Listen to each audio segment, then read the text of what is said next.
Bonjour et bienvenue sur la chaîne YouTube d'Alpine Property, l'agence immobilière au Savoyard, leader dans l'immobilier des stations de ski des Alpes du Nord. Dans cette vidéo, je vais vous parler des questions que vous devez vous poser si vous souhaitez acquérir un bien en VFA.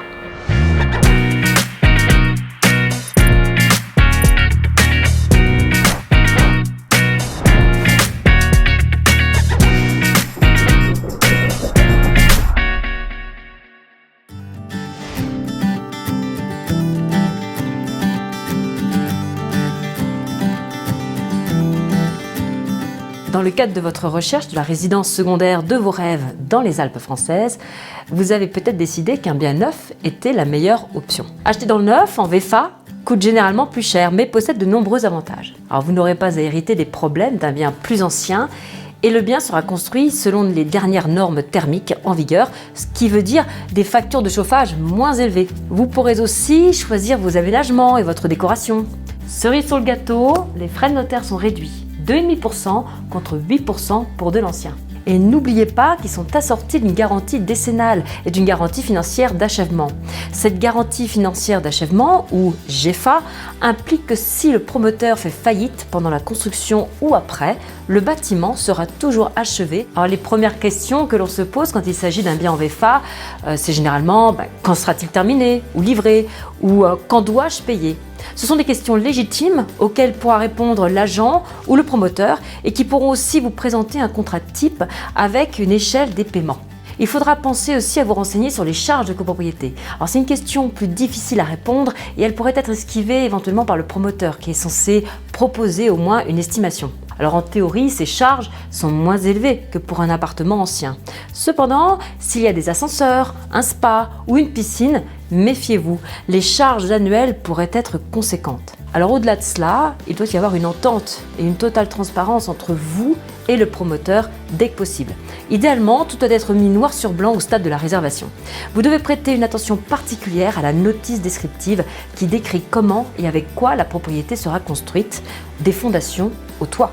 Alors plus important encore, elle comprendra des détails sur l'aménagement intérieur, le type de chauffage, l'équipement électrique, ainsi que sur les finitions des sols et des murs dans les différentes pièces. Toute modification de la disposition d'origine prévue dans le dossier descriptif devra être mentionnée dans le contrat de réservation.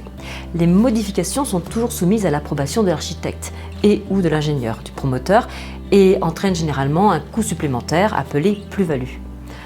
Autre question, quel type de chauffage est installé? Et est-ce la meilleure option ou l'option la moins chère? Dans le cas d'un appartement, il n'y aura probablement pas de place pour la discussion. Par contre, pour un chalet, il pourrait y avoir plusieurs options. Cependant, du point de vue des promoteurs, bien souvent, la seule option qu'ils proposent est la moins chère. Autre question importante, quelles surfaces intérieures seront carrelées? C'est un autre poste où ils peuvent économiser de l'argent. Est-il possible de voir un échantillon du revêtement de sol? Ou quel niveau d'équipement trouvera-t-on dans la cuisine? Très souvent, un acheteur ne saura pas par quelle question commencer et la lecture d'un cahier des charges est quelque chose que seul un architecte comprendra.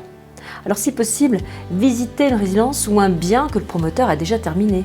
Alors, je vais me répéter, mais notez bien ce dont vous avez besoin et ce que vous attendez et assurez-vous que cela fait partie du contrat de réservation. Un échange verbal sur le sujet avec votre agent n'est pas suffisant car souvent est vite oublié et cela vous mettra dans une mauvaise posture s'il y a un désaccord plus tard. Alors si après avoir posé toutes ces questions, après avoir visité une autre réalisation du promoteur ou un appartement témoin, vous êtes prêt à acheter, alors c'est le moment de signer un contrat de réservation. C'est le seul moyen de réserver définitivement l'appartement que vous avez choisi. Il se peut que vous souhaitiez apporter des modifications au plan d'origine ou aux aménagements proposés. De nombreux promoteurs voudront qu'un accord de réservation soit signé avant d'envisager tout changement.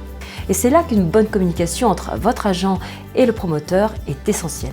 Dans ce cas, dans le cadre du contrat, sera fait mention des TMA, travaux modificatifs acquéreurs. Ce document précise à quel moment les modifications doivent être demandées ou faites et stipule aussi souvent les frais administratifs inhérents à chaque demande. Alors un plan électrique détaillé devra être aussi fourni par le promoteur au début du processus de construction.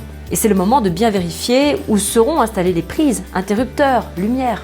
Parcourez chaque pièce et voyez si vous êtes satisfait de ce qui est installé. En ajouter ou en déplacer pendant la construction sera toujours beaucoup plus facile que de le faire après. Et dans la plupart des cas, les modifications seront ensuite soumises via la TMA. Et le promoteur vous recontactera avec une estimation des coûts des modifications que vous souhaitez. Mais il y a tellement d'autres questions que vous devrez poser. Les accès, le parking seront-ils goudronnés? Et y aura-t-il un aménagement paysager du terrain environnement? Et qu'est-ce qui se passe si le bien est livré en retard? Pour ce qui concerne les délais de livraison, il est très difficile pour le promoteur de s'en tenir à une date précise. Il y a généralement une clause de aléas météorologiques dans le contrat qui laissera une certaine marge de manœuvre au constructeur. Pour finir, n'oubliez pas qu'il y a généralement 5% du coût total versé à la signature du contrat et retenu jusqu'à la livraison, lors de laquelle vous devrez vous assurer que vous êtes entièrement satisfait. Donc pour résumer, tout doit être documenté et les accords verbaux ne tiendront pas la route s'il y a un problème par la suite. Quoi que vous décidiez, bonne chance, et si vous avez des questions à poser à ce sujet, veuillez les mettre dans les commentaires et nous ferons de notre mieux pour y répondre. Au revoir!